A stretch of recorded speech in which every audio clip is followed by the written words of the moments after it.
The U.S. military says it carried out a, quote, heavy wave of strikes against Iran overnight.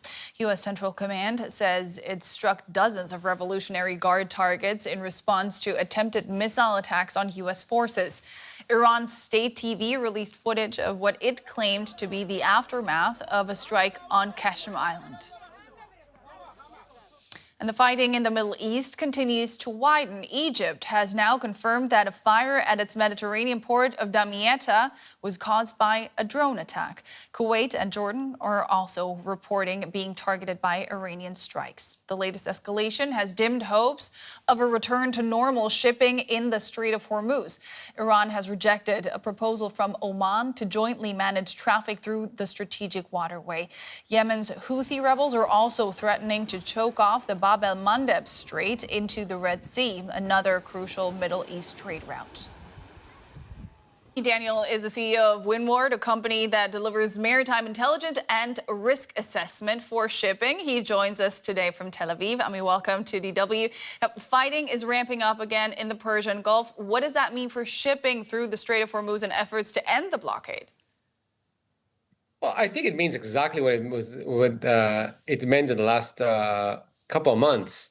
I don't think fighting ever stopped in the Strait of Hormuz. I think news venues would like a headline, but in reality, we're kind of in a quagmire. I think shipping is really, I think, almost locked out of Hormuz. I don't think it's a short-term thing. And I think over the last few months, we went from 0 to 20 ships a day, back to 0, back to 5, back to 10. It's still really a trickle of what it was. And I think most of all, it's not really dependable. I think that's the most important point. And I think we should talk about what it means if you couple that together with el-Mandeb and the Houthis. Yeah, we'll get to that in a second. But first, I want to zoom in on what is happening right now in the Strait of Hormuz. Are there any ships trying to sail through the strait? Anyone willing to take the risk? There are. We've seen 2 Qatari LNG ships for the first time, and for the first time since one of the Qatari ships got hit by the Iranians. I'm sure it's not a happenstance. I'm sure it was actually coordinated with the Iranians in some way, shape, or form. I would be shocked if it isn't. If it isn't, actually, we've seen a bit of oil come through, and really, we've seen the UAE keep trading. But it's really, again, a trickle. So yes, there is shipping in and out of Hormuz. So whoever said it's open, it is open-ish, I would say. But it's not nearly in the volume the world needs or Asia needs or Europe needs. Oman, which shares part of the strait with Iran, of course, came up with a proposal for regional management of the strait. Many Gulf nations rallied behind it. Iran promptly rejected that proposal. Would Iran be open to any solutions right now, or is it all about leverage for them? Well, you should ask them that. What I can tell you is even that offer or proposal by Oman, if you would have asked anybody in the world 3 months ago, is that a good end game? The answer would be absolutely not. Because as I said a few times before, or many times before, this is called a precedent. And once people entertain the idea of voluntary, obviously, fees. What happens to you if you don't pay the fees? That's a good question. That doesn't make it voluntary, I think. Then suddenly it's a very slippery slope. What about el-Mandeb? You should pay the Houthis.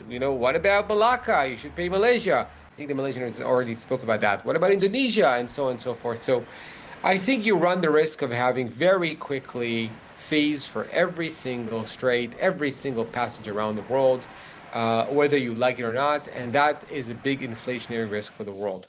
Because if you add 1% for every of fees from what you carry for every strait, and you are going into 5 straits in a single journey, which you are, by the way, or 5 choke points, then that is a 5% hike, which is called 5% inflation, which is bad for the world. Interest rates go up, and it would hit every one of ours pockets and family budgets. So I think that is the risk we are in right now.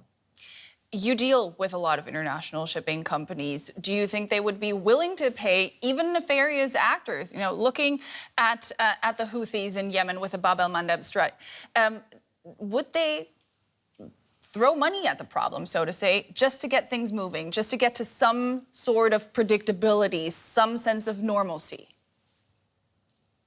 Yes.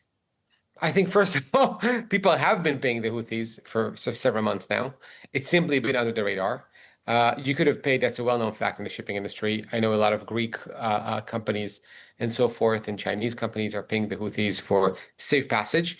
And remember, they don't really pay the bill. They just add it to the bill, right? So this is a B2B. So you would have a shipping company moving something, and then would add to their fees, instead of $2 million of freight, it would be 2.1, and 100K would go to the Houthis. So my answer is absolutely yes. I've seen it being paid to the Houthis. I've seen it being paid to the Iranians and all that. These are business people who just want to have a safety of passage. However, the problem is not just the Houthis or the Iranians. The problem is, again, the precedent. You're coming into a world where everybody near a strait or bay, why just do it in a strait? Why not do it near an island? You want to go near my island? Pay me money. Why not? It's a good idea, right? You wanna park near my port and wait? Pay me money. If you don't want to, I'll shoot a missile at you. Why not? There are specific rules of order principles that all of the community has agreed on. Okay, one of them is safety of passage and freedom of navigation and trade across the seas. And I think that is what we're talking about here. We're not talking about Bab el-Mandeb or Hormuz or Suez. We're talking about the crumbling of that system and what does it mean. Today, the world economy is successful because effectively it's cheaper to design something in whatever, Palo Alto or in Germany, and but manufacture it in China and import it back to Europe. And I think that world, which is a super globalized world, is becoming smaller and smaller. Again, we saw it in COVID, where we went from just in time to just in case. You saw it go from offshoring to nearshoring, and I think that was just accelerated a bit more. All this uncertainty in global markets. Can I get the cargo in time? Can I get the commodity in time? Can I get the container in time? Can I even get it at all? If you look at the maps, the Saudis have begun exporting oil to APAC via Suez. So they would go right now from Yanbu, they would go north to Suez and around Africa, adding about 11,000 miles, and then go to Asia. So I think, yes, you can do it, but all of this raises prices and raises prices and raises prices. That is a big drag on the world economy, on our pockets, on the stock market, and on interest rates. Ami Daniel, maritime intelligence analyst, thank you so much for your time and all those insights. Thank you very much for having me.